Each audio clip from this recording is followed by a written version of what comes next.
मित्रों, आज की कहानी बहुत ही ज्ञानवर्धक कहानी है। आज की कहानी का सारांश है राजा विक्रमादित्य। आज की कहानी में हम राजा विक्रमादित्य के वो गुण सीखेंगे जिसे सीखकर आप कभी भी किसी स्त्री औरत के धोखे में नहीं फंसेंगे। आज की कहानी जो है राजा विक्रमादित्य और अप्सरा की है। क्या हुआ राजा विक्रमादित्य और अप्सरा के बीच में, आज हम इस कहानी में जानेंगे दोस्तों। सिर्फ 5 मिनट में आप सीख जाएंगे कि क्या वो जानकारी है। दोस्तों, कहानी अच्छी लगे तो चैनल को सब्सक्राइब करिएगा, बेल आइकॉन का बटन ऑन कर दीजिएगा, जिससे हर एक वीडियो की नोटिफिकेशन आप तक पहुंच जाए। तो दोस्तों, चलिए कहानी को शुरू करते हैं। इससे पहले आप सभी का हमारे इस कहानी के चैनल पर बहुत बहुत स्वागत है। दोस्तों, कहानी को चैनल को सब्सक्राइब करिए और एक बार फिर से बोलिए, प्रेम से बोलिए, जय श्री राम, राधे राधे। दोस्तों, चलिए कहानी शुरू करते हैं। प्रजा पालक विक्रमादित्य को सदैव अपनी प्रजा के सुख दुख का ध्यान रहता था। कौन क्या कह रहा है और किसे क्या दुख है, इन बातों का पता लगाने के लिए वह यथा कदा भेष बदल कर निकल जाते थे। ऐसे ही वह एक रात बाजार की गलियों में घूम रहे थे। आधी रात का समय था, चारों ओर अंधकार और गहरा सन्नाटा था। गलियों का चक्कर लगाते लगाते वह एक मकान के सामने आए। लैंप का टिमटिमाता प्रकाश बरामदे से बाहर आ रहा था। बरामदे में एक बुढ़िया बैठी थी। वह कभी चरखा चलाती तो कभी हुक्का पीती, कभी हंसती तो कभी रोती, कभी नाचने लगती। विक्रमादित्य को उसकी ये अजीब हरकतें देखकर बड़ा आश्चर्य। आखिर वह उसके पास जाकर इस स्थिति का कारण पूछे ही बैठे। जाकर पूछना चाहे, माते ऐसा आप क्या कर रही हैं, क्यों कर रही हैं? बुढ़िया बोले, मुसाफिर तुम अपने रास्ते से चले जाओ, मुझे पूछकर क्या कर लोगे? विक्रमादित्य कहने लगे, नहीं माँ, तुम निधड़क होकर मुझे बताओ, मैं तुम्हारे दुख को अवश्य दूर करूंगा। बुढ़िया बोली, मुसाफिर, अगर मेरे दुख को कोई दूर कर सकता है तो वह सिर्फ और सिर्फ राजा विक्रमादित्य ही है। इसके अतिरिक्त और कोई किसी के अंदर इतनी सामर्थ्य नहीं है। विक्रमादित्य बोले, मैं हूँ राजा विक्रमादित्य, तुम बताओ माते, तुम्हें क्या है, क्या दिक्कत है? बुढ़िया बोली, तुम्हें एक शर्त माननी होगी। अगर 6 मास के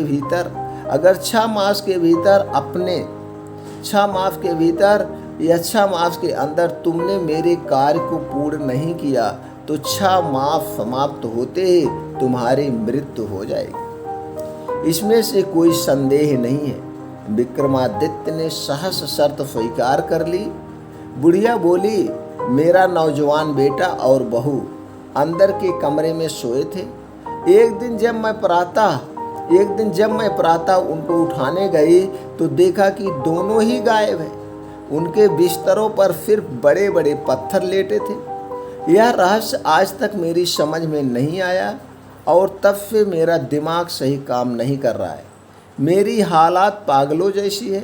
अतः तुम 6 मास के अंदर मेरी बहू और पुत्र को अपनी प्रतिज्ञा अनुसार वापस ले आओ, अन्यथा 6 महीने होते ही तुम्हारी मृत्यु हो जाएगी। राजा ने बुढ़िया से विदाई ली और उसी रात राजधानी का परित्याग कर बुढ़िया की बहू बेटी की खोज में निकल पड़ा। घूमते घूमते कई दिन व्यतीत हो गए। भूखे प्यासे भ्रमण करते करते उन्होंने दुनिया का कोना कोना छान डाला, लेकिन कहीं भी उनका पता नहीं चला। एक रात वह एक नदी के किनारे पहुंचे। थकावट के कारण सारा शरीर चूर चूर हो रहा था, अतः नदी के तट पर लेट गए। नदी के किनारे की शीतल हवाएं लगते ही उनको नींद आ गई और नींद ने घेर लिया और वो सो गए। लेकिन चिंता के कारण नींद भी कितनी देर तक रहती।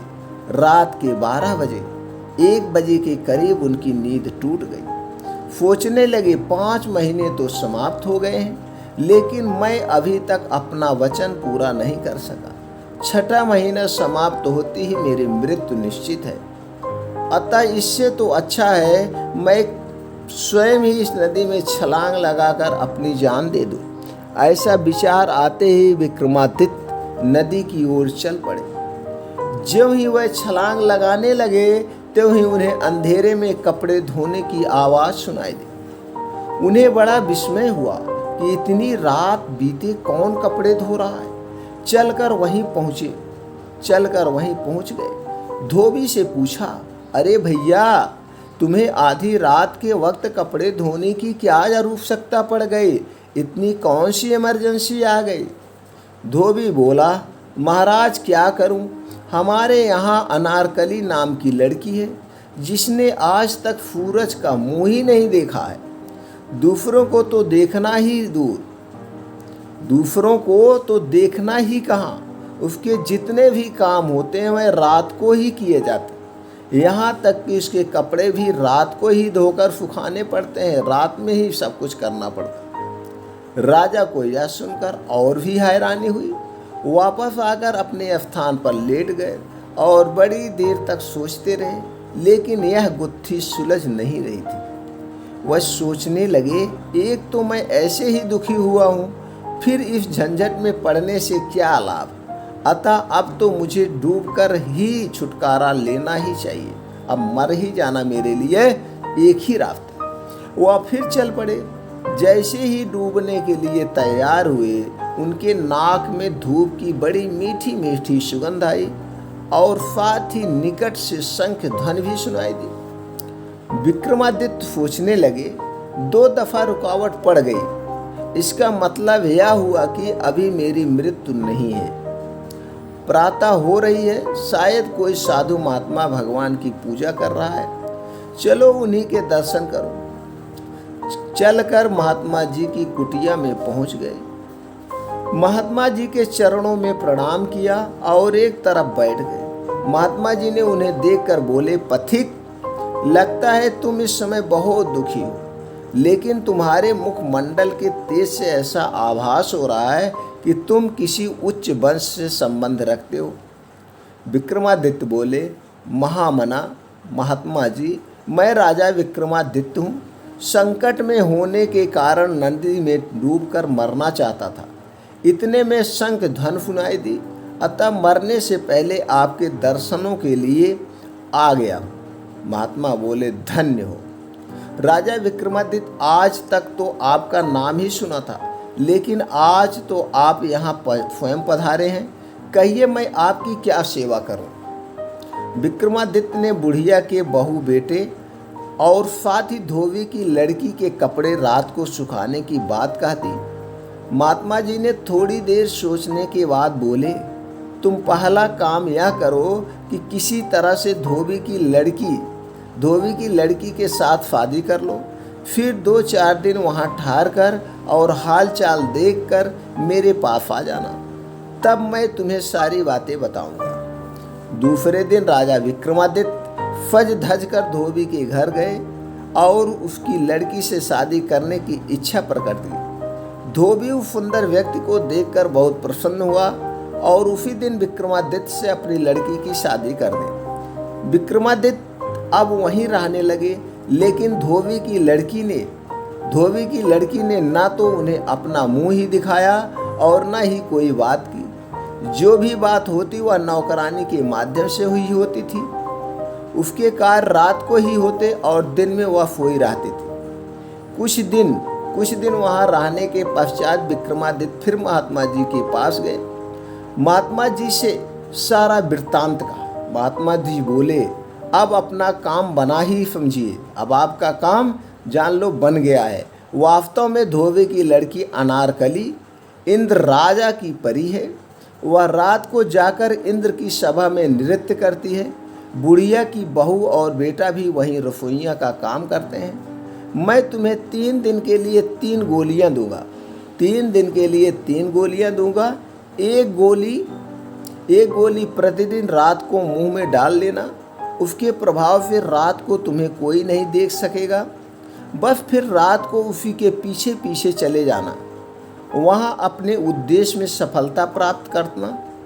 तुम्हारे ऊपर निर्भर करता है इतना कहकर महात्मा जी ने 3 गोलियां विक्रमादित्य को दे दी। विक्रमादित्य गोलियां लेकर धोबी के घर वापस गया। रात को विक्रमादित्य बहाना बनाकर शीघ्र ही सो गए। थोड़ी देर बाद गोली को मुंह में रखा और दरवाजा बंद करके बाहर निकल गए। उधर अनारकली भी इंद्र राजा की सभा में जाने के लिए तैयार हो गई रही थी। राजा विक्रमादित्य ने चुपके से उसके नहाने के पानी में ठंडा पानी मिला दिया और जैसे ही उसके सुगार के कमरे में थी, सामान इधर उधर कर दिया। मतलब उनके श्रृंगार के घर में जाके सारा सामान इधर उधर छितरा दिए। अनारकली को बड़ी हैरानी हुई। वह नौकरानी पर बिगड़ ही रही थी, लेकिन यह तो राजा की सब करतूत थी जिसे गोली के प्रभाव से कोई नहीं देख सकता था। किसी तरह वह जलती भुनती तैयार हुई और इंद्र सभा के लिए चल पड़ी। विक्रमादित्य भी पीछे पीछे चल पड़े। आगे चलकर एक वृक्ष के साथ मालती के सफ़ेद फूल खिले हुए थे। अनारकली ने खड़े होकर आवाज़ लगाई, बहन मालती जल्दी चलो, आज देर हो रही है। बहन की आवाज़ सुनकर मालती भी फज धज कर बाहर आ गई। आगे चलकर एक पीपल का वृक्ष आया जिसकी दो बड़ी शाखाएं आकाश को छू रही थी। दोनों वृक्ष पर चढ़कर एक एक टहनी पर बैठ गई। विक्रमादित्य भी उनके साथ टहनियों के बीच में बैठ गए। इतने में परियां बोली, चल रे पीपल के पेड़, हमें शीघ्र ही इंद्र राजा की सभा में पहुंचा। इतना कहना था कि पीपल का पेड़ उड़ने लगा और शीघ्र ही इंद्र की सभा में पहुंच गया। दोनों परियों का इंतजार हो रहा था उत्तर का नृत्य मंडप में जहां खड़ी हुई थी। विक्रमादित्य भी ढोलक बजाने वाले के पास जाकर बैठ गए। उस समय उन्होंने गोली मुंह से निकालकर जेब में डाल ली। सभा भवन में लगे हीरे मोतियों की चमक आंखों में चकाचौंध उत्पन्न कर रही थी।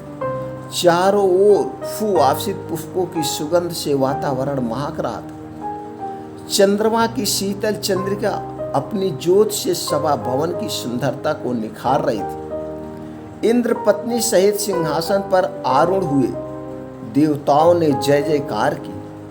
बाघ यंत्रों की मधुर ध्वनि और ढोलक पर पड़ी थाप के साथ नृत्य आरंभ हुआ, लेकिन ढोलक वाला कुछ सुस्त था।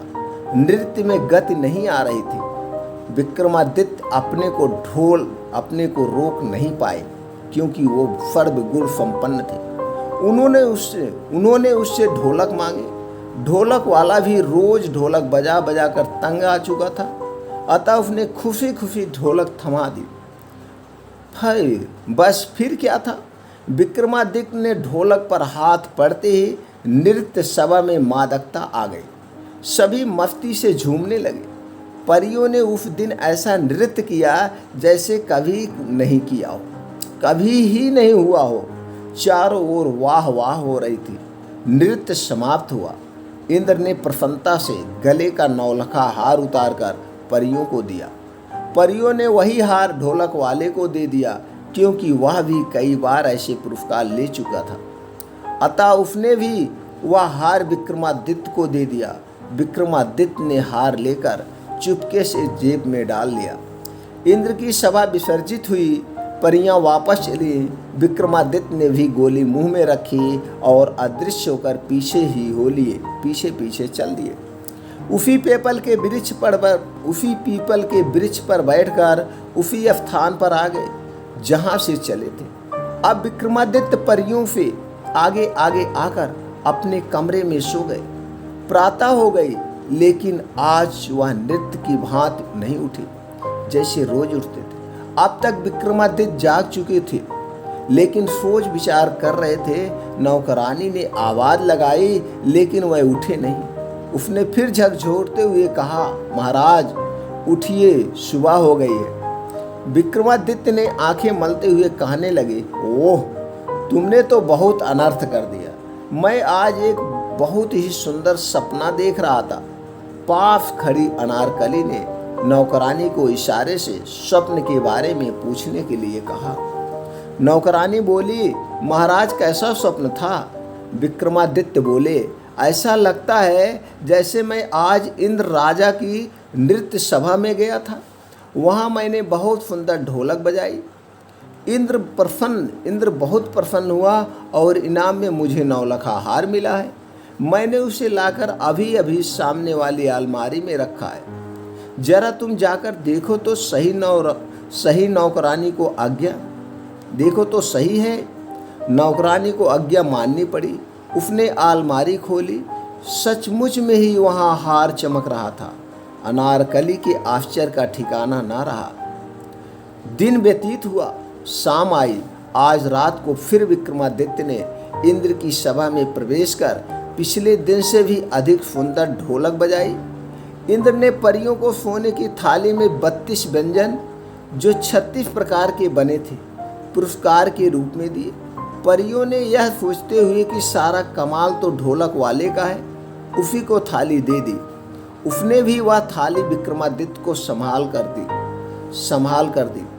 विक्रमादित्य ने पिछले दिन की तरह शीघ्र ही आकर अपने बिस्तर पर सो गए। प्रातः भी काफी देर तक सोए रहे। आज फिर जब नौकरानी ने उन्हें उठाया तो वह बोले, अरे मूर्ख, आज तो तुम मेरा सारा कार्य ही बिगाड़ कर रख दिया। आज तो मुझे कल से भी अधिक सुंदर स्वप्न दिखाई दे रहे थे। आज मैंने इंद्र की सभा में कल से भी अधिक सुंदर ढोलक बजाई। इस पर उन्होंने प्रसन्न होकर सोने की थाली में 32 व्यंजन जो 36 प्रकार से बने थे भेंट में दिए। मैं उस थाली को लाकर अलमारी में रख ही रहा था कि तूने मुझे जगा दिया। जाओ देखो वहाँ है या नहीं। सचमुच वहाँ थाली व्यंजनों से भरी पड़ी थी। पास ही अनारकली खड़ी थी। उसे काटो तो खून नहीं। उसकी समझ में यह रहस्य नहीं आ रहा था। सारा दिन उधेड़ बुन में बीत गया। अंत में हार कर शाम के समय उसे राजा से बोलना ही पड़ा और बोल पड़ी, महाराज, मेरी समझ में यह रहस्य नहीं आ रहा है। सच बताइए, आपने यह सब कैसे किया? विक्रमादित्य ने अपना सारा भेद बताकर बुढ़िया के बहू बेटे की कहानी भी सुनाई। अनारकली यह सुनकर बहुत प्रसन्न हुए कि यही राजा विक्रमादित्य हैं। उसने कहा, आज आप फिर चलिए और ढोलक बजाने की सारी कला को सभा में उधेड़ दीजिए। जब इंद्र बहुत ही प्रसन्न हो जाएं और कुछ मांगने को कहें तो 2 वचन मांग लेना, एक में मुझे और दूसरे में बुढ़िया के बहू बेटे को, जो वहाँ रसोइया का काम कर रहे हैं। रात होने पर विक्रमादित्य फिर उसी सभा में पहुँच गए। आज उन्होंने जो ढोलक बजाई तो कहना ही क्या, परियों ने ऐसा सुंदर नाच किया कि चारों तरफ वाह उठी। इंद्र मस्ती में खुद खो बैठे। नृत्य समाप्त हुआ। इंद्र ने परियों से कुछ मांगने के लिए कहा। परियों ने कहा, महाराज, आपने कुछ देना है तो ढोलक वाले को दे ही दीजिए। यह उसी का कमाल है, इतनी बढ़िया ढोलक जो बजाया। ढोलक वाला बोला, महाराज, आजकल तो कोई और ही ढोलक बजाता है। आप कुछ देना है तो उसे ही दे दे। विक्रमादित्य से पूछा गया। उन्होंने 2 वचन मांगे। एक वचन में अनारकली और दूसरे वचन में बुढ़िया के बहू बेटे को, जो वहाँ रसोइयों का काम कर रहे थे। इंद्र को यह जानकर बड़ी प्रसन्नता हुई कि यही राजा विक्रमादित्य हैं। उन्होंने अपने वचनों को पूरा किया। इस तरह राजा विक्रमादित्य 6 मास के भीतर ही परी अनारकली और बुढ़िया के बहू बेटे के साथ अपनी राजधानी वापस गए। बुढ़िया के बहू बेटे को उसके पास पहुंचाया और अनारकली के साथ अपने महल लौट आए। सारी राजधानी में खुशियां मनाई गई और विक्रमादित्य फिर सुखपूर्वक राज करने लगे। दोस्तों, इस कहानी से आपको क्या ज्ञान प्राप्त हुआ? इस कहानी से आपको क्या सीख मिली? हमें कमेंट सेक्शन में ज़रूर बताएं।